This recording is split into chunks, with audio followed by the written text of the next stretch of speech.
سبحان رب السماوات والأرض رب العرش عما يصفون فذرهم يخوضوا ويلعبوا حتى يلاقوا يومهم الذي يوعدون. Saudara sekalian, saya langsung kepada judul materi saya, yaitu bab-sebab atau pintu-pintu tersebarnya paham-paham yang menyimpang.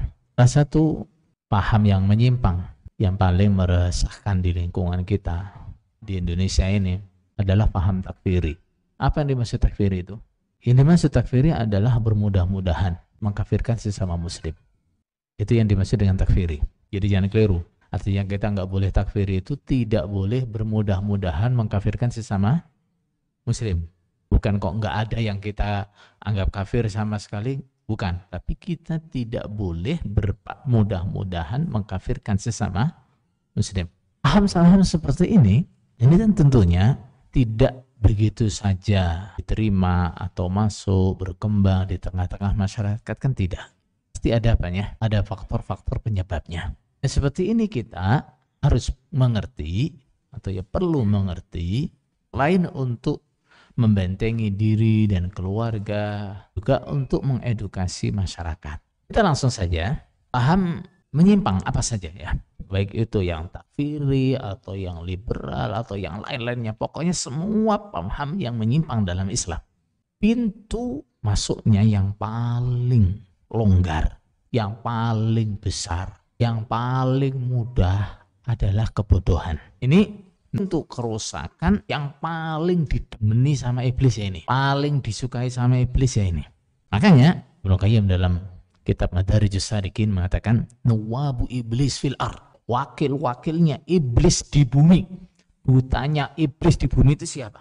Mulladzina yuthabbituna an-nasa an talabil ilmi wat tafaqquhi fid din. Adalah orang-orang yang melemahkan manusia, menjauhkan manusia dari mencari ilmu dan bertafakuh dalam agama.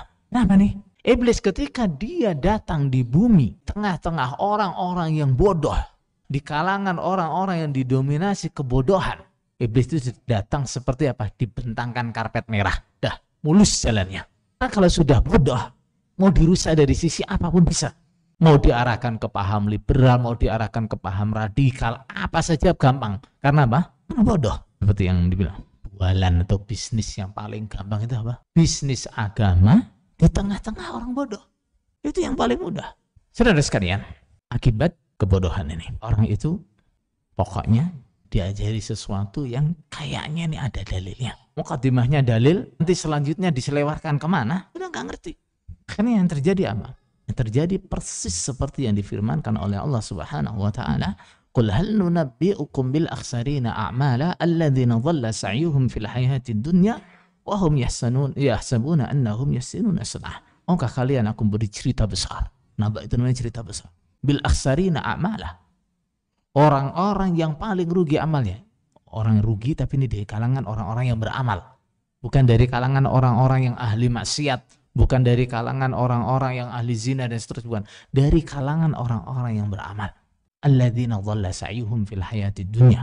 Orang-orang yang di dunia amalnya keliru, amalnya sesat. Wa hum yahsabuna annahum yuhsinuna sun'ah. Sementara mereka mengira telah berbuat baik. Orang merasa sudah benar. Gimana? Semakin dia yakin bahwa yang dia lakukan itu benar, maka dia akan semakin apa? Akan semakin semangat. Dia semakin totalitas di situ. Sehingga ketika yang dia tetap ini sebenarnya salah, maka dia semakin jauh masuk dalam kesesatan. Ini bahayanya seperti ini.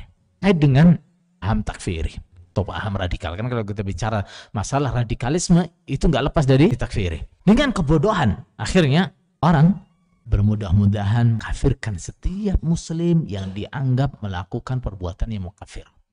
Poin-poin waqidul Islam, poin-poin kekufuran terapkan secara serampangan kepada orang-orang Islam.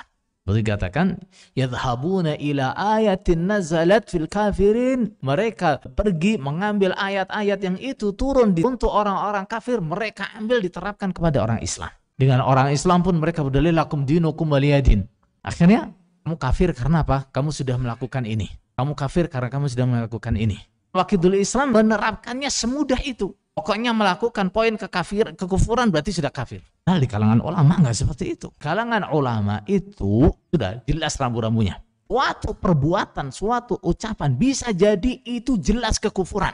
Tapi pelakunya tidak berarti serta-merta bisa langsung dihukumi kafir. Enggak. Di kalangan ulama itu diajarkan apa? Orang itu salah kemudian memaafkan. Itu lebih baik daripada salah kemudian menghukum. Yang seharusnya ini kena vonis kafir, ternyata apa? Karena kekeliruan yang menghukumi nggak divonis kafir, itu lebih baik daripada yang seharusnya tidak divonis kafir, kena vonis kafir karena kesalahan yang menghukumi. Lebih lagi, mengkafirkan dengan dosa-dosa besar. Pokoknya ada kalimat finnar disamakan dengan kafir. Bahkan yang lebih parah, mengkafirkan dengan apa? Karena meninggalkan perkara-perkara yang sebenarnya nggak ada dalam syariat sama sekali. Seperti yang sudah jenengan alami semuanya. Karena gak sambung jadi murtad. Yang mewajibkan sambung itu siapa? Karena nggak setor persenan jadi murtad. Ini semua masuknya dari pintu apa? Dari kebodohan. Nah, masuknya dari pintu kebodohan. Ya